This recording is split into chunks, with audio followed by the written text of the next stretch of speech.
Hello everyone. So in our previous video we have discussed about order of a matrix.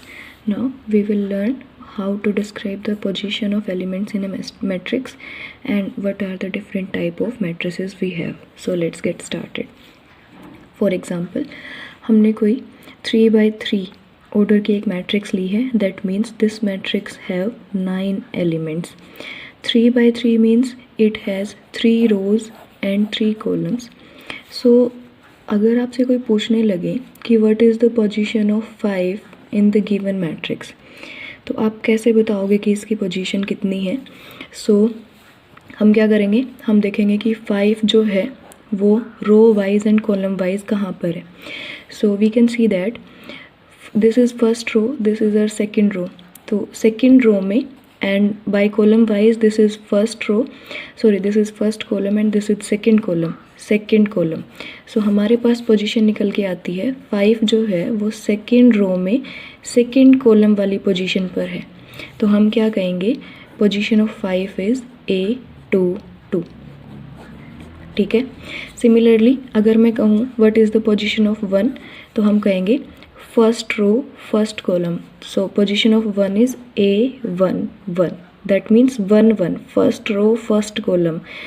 ये हमें position के बारे में बताता है, एलिमेंट्स की पोजीशन क्या आएगी हमारे पास. ठीक है. सिमिलरली अगर मैं 9 की पोजीशन पूछने लगूँ that will be simple third row third column. और अगर मैं 3 की जाने लगूँ तो first row and third column. हमेशा हम पहले रो को कंसीडर करेंगे देन कॉलम को कंसीडर करेंगे.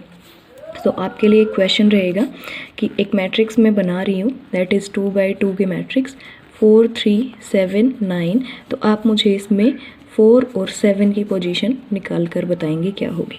ठीक है. Then next topic is type of matrices. That is हमारे पास कितने टाइप ऑफ मैट्रिसेस हैं, हम क्या क्या पढ़ते हैं. तो सबसे पहले आती है हमारी रो मैट्रिक्स. आप कैसे ध्यान रखोगे, जैसे कि रो मैट्रिक्स नाम से ही पता चल रहा है, एक ऐसी मैट्रिक्स जिसमें सिर्फ एक ही हमारे पास रो हो and there can be multiple columns. अगर एक ही रो आती है तो हम इसको लिखेंगे 1 cross n. n can be any number, क्योंकि n हमारे पास कॉलम है, कितने भी हो सकते हैं. So this will be uh row matrix and order of row matrix will be 1 cross n. Similarly आप मुझे बता सकते हैं कॉलम मैट्रिक्स क्या होगी, जिसमें सिर्फ हमारे पास एक ही कॉलम हो, दैट इज़ n रोज़ हो सकती हैं एंड कॉलम एक ही रहेगा. रो कितनी भी हमारे पास आ सकती हैं.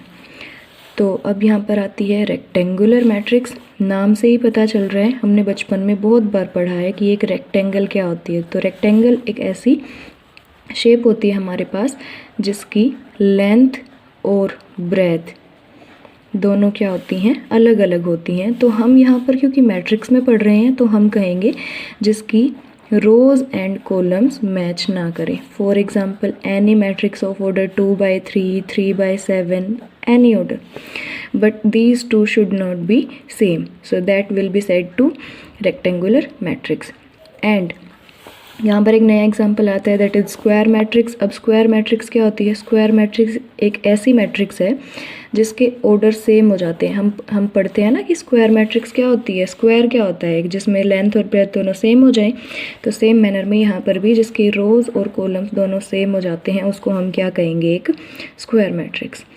फिर आता है डायगनल मैट्रिक्स. अब हमने बहुत बार पढ़ रखा है कि डायगनल का मतलब तो होता है स्क्वायर और रेक्टेंगल दोनों में डायगनल होते हैं, बट हम क्योंकि मैट्रिक्स पढ़ रहे हैं तो हम मैक्सिमम यहाँ पर एक स्क्वायर मैट्रिक्स लेकर चलेंगे. आप अपने बुक्स में भी पढ़ेंगे कि फॉर पर्टिकुलर स्क्वायर मैट्रिक्स ये वाला ऑपरेशन परफॉर्म करना है, दैट एंड सो ऑन.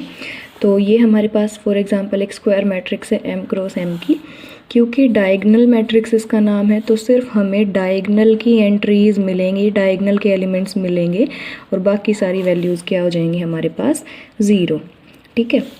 अब डायगनल के दो पर्टिकुलर केस आते हैं हमारे पास, एक है आइडेंटिटी मैट्रिक्स और एक है स्केलर मैट्रिक्स. आइडेंटिटी मैट्रिक्स एक ऐसी स्क्वायर डायगनल मैट्रिक्स है जिसके सारे के सारे डायगनल एलिमेंट्स 1 हो जाते हैं. अब अगर मैं कहूँ हमने अभी इनकी पोजीशन पता करी है, सो हम कहेंगे i is equal to j के लिए तो वैल्यू 1 आ जाएगी and i not equal to j के लिए वैल्यू आ जाएगी 0.